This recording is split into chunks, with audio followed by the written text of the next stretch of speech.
Fala, terceirão, né? Hoje, excepcionalmente, nós poderemos estar na nossa aula ao vivo, tá? Mas o Edinho está na área para continuar o nosso assunto de física, porque aqui, né, a física não pode parar. A nossa aula de hoje, a gente vai falar já do livro 2, tá? Página 1, que vai falar um pouquinho sobre dilatação dos líquidos. Nas aulas anteriores, sobre dilatação dos sólidos, falamos sobre dilatação linear, dilatação superficial, dilatação volumétrica, tá? Falando de alfa, falando de beta, falando de gama, né? Tá vendo que quando os corpos eles aquecem, a tendência é ele aumentar suas dimensões. E quando o corpo resfria, a tendência é ele diminuir as suas dimensões. A nossa aula de hoje sobre os líquidos, temos que entender o seguinte, lá da química, lembra que o líquido ele não tem forma definida. Ou seja, ele tem um volume definido, mas a forma não tem. Ele ocupa a forma do recipiente ao qual ele está inserido. É o que vai acontecer aqui, tá? Então, na verdade, o líquido a gente vai trabalhar o volume dele, na verdade, né? Então, se é dos líquidos e se é volume, eu vou usar a mesma fórmula que eu usei quando eu aprendi de dilatação dos sólidos, só que volumétrica, em 3 dimensões. Então, é basicamente a mesma coisa, só com pequenas diferenças. Vamos supor o seguinte, eu tenho bem aqui um recipiente, tá? Cheio de um líquido, pode ser água, por exemplo, tá? E bem aqui, justamente bem aqui em cima da água, tá? No limite da água, eu instalo aquilo que nós chamamos de ladrão, né? Não é o ladrão que você está acostumado a ouvir falar. Ladrão é aquele caninho que fica lá na caixa d'água que quando ela enche começa a derramar. Então o excesso de água cai por aquele cano que é chamado de ladrão. No caso aqui o nosso ladrão ele está no limite da água. Ou seja, se a água aumentar mais um pouquinho, ela cai pelo ladrão. E aí o que vai acontecer? Tá? Eu vou começar a aquecer esse líquido. Vou voltar bem aqui. O mesmo líquido, no mesmo local, tá? O mesmo ladrão na mesma posição aqui, só que agora eu começo a aquecer essa água. E eu sei que se ela aquece, ela vai aumentar as suas dimensões. Então a água que começar, né, a se expandir, ela vai cair aqui pelo ladrão, tá? Vai estar caindo aqui as gotinhas e vai estar enchendo esse recipiente que eu coloquei aqui fora. Então, o que normalmente as pessoas podem pensar? Ah, professor, o tanto que a água aumentou, ou seja, o tanto que ela dilatou, é isso aqui. Então, isso aqui é que vai ser o ΔV, a dilatação, né, a volumétrica, né, o tanto que aumentou o volume dessa água. Mas tome muito cuidado. Tudo bem, eu posso até adotar isso aqui, tá? Que toda água que se expandir é a dilatação volumétrica. Porque te lembra que o recipiente, ele também está aquecendo, então ele também aumenta. Então, na verdade, ele vai aumentar um pouco o tamanho. Então, essa água que cai bem aqui, nós chamamos de dilatação volumétrica aparente. Porque aparentemente, é só ela que dilatou, porque ela derramou, porque ela caiu pelo ladrão. Mas, na verdade, se eu for levar ao pé da letra, eu tenho que lembrar que o recipiente também aumenta. Então, na verdade, caiu menos água do que era para cair. Porque se o recipiente não aumentasse as dimensões, beleza, isso aqui seria o ΔV. Mas como ele aumentou, uma parte da água ficou lá. Então, na verdade, tá?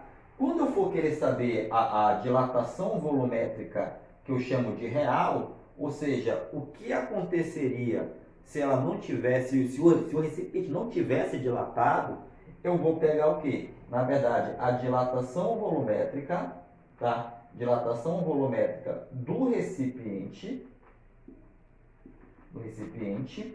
mais a dilatação volumétrica aparente, tá?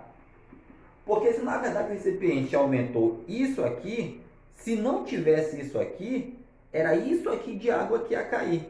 Então, na verdade, a dilatação real do líquido, no caso, foi o que caiu lá fora mais o que o recipiente aumentou. Porque se ele aumentou, uma parte da água ficou lá retida. Então, é esse tanto que ficou lá retido pela dilatação do recipiente, mais a água que caiu. Ela que vai ser o quê? A minha dilatação volumétrica real do líquido. Tá ok? Professor, e se na questão mandar o desprezar o recipiente? Aí é ótimo. Aí tu calcula só o ΔV aparente, que é, na verdade, a mesma fórmula da dilatação volumétrica. Professor, não entendi muito bem isso aí. Vamos ver lá, por exemplo, no teu livro, na página 2, tem propostas, tá? Propostas. Página 2. Primeira questão, fala o seguinte. Texto para as questões 1 e 2. Um tanque com volume de 1.200 litros está completamente cheio de gasolina. E esse tanque fica armazenado em um galpão com temperatura controlada a 20 graus Celsius. Opa, temperatura inicial do tanque, 20 graus Celsius. Tá? Por falta de espaço no galpão, o tanque deve ser levado para fora, onde a temperatura é de 30. Opa, então se lá dentro era de 20 e lá fora é de 30, eu já sei que a temperatura aumentou 10 graus Celsius. O ΔT é 10 graus Celsius. E ficou tempo suficiente para atingir o equilíbrio térmico com o ambiente. Devido à dilatação térmica, uma parte da gasolina transbordou por um dreno e foi perdida. Primeira, desprezando a dilatação térmica do recipiente, sabendo que o coeficiente de dilatação volumétrico da gasolina é de 1,2 vezes 10 a menos 3 graus Celsius a menos 1, o valor transbordado seria de... Olha aí, velho. Ele mandou tu desprezar o volume do caminhão, do recipiente. Então, bora só fazer isso aqui da gasolina. E aí você pega, né? Se é dilatação volumétrica, é V0 vezes o gama vezes ΔT, tá? ΔV é igual. O volume inicial da gasolina, ele falou que era de 1.200 litros, porque esse é o volume do recipiente e falou que lhe encheu de gasolina. Então a gasolina vai ter o mesmo volume, que é 1.200. Toma cuidado que na questão ele falou coeficiente de dilatação, cadê? De dilatação volumétrico da gasolina. Olha a tua vantagem nessa questão. Tu não vai precisar transformar alfa em gama, porque o alfa é dilatação linear. Ele já deu gama, que vale por 3. Então, é o valor que está aí mesmo. Então, ele disse que foi de 1,2, tá? O gama, 1,2 vezes 10. Cadê? 1,2 vezes 10 a menos 3. Beleza? E o ΔT, se foi de 20 para 30 graus, aumentou 10 graus. Dilatação volumétrica é igual, tá?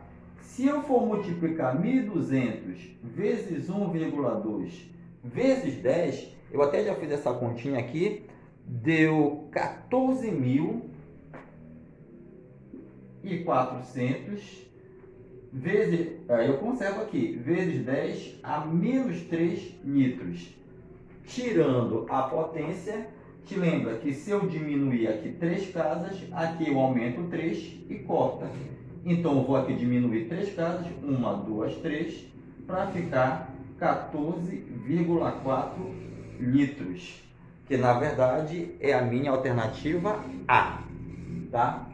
Professor, a segunda questão, tá? Ele fala o seguinte, que para ter uma maior precisão na análise do líquido transbordado, deve-se também levar em consideração a dilatação do recipiente, sabendo que o tanque é feito com um plástico de coeficiente de dilatação linear de 80 vezes 10 a menos 6.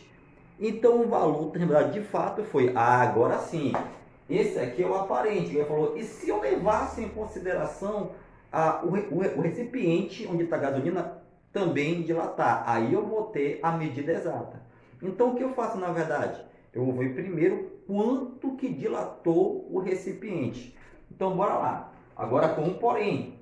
Nessa questão, ele não te deu mais o gama, o coeficiente volumétrico.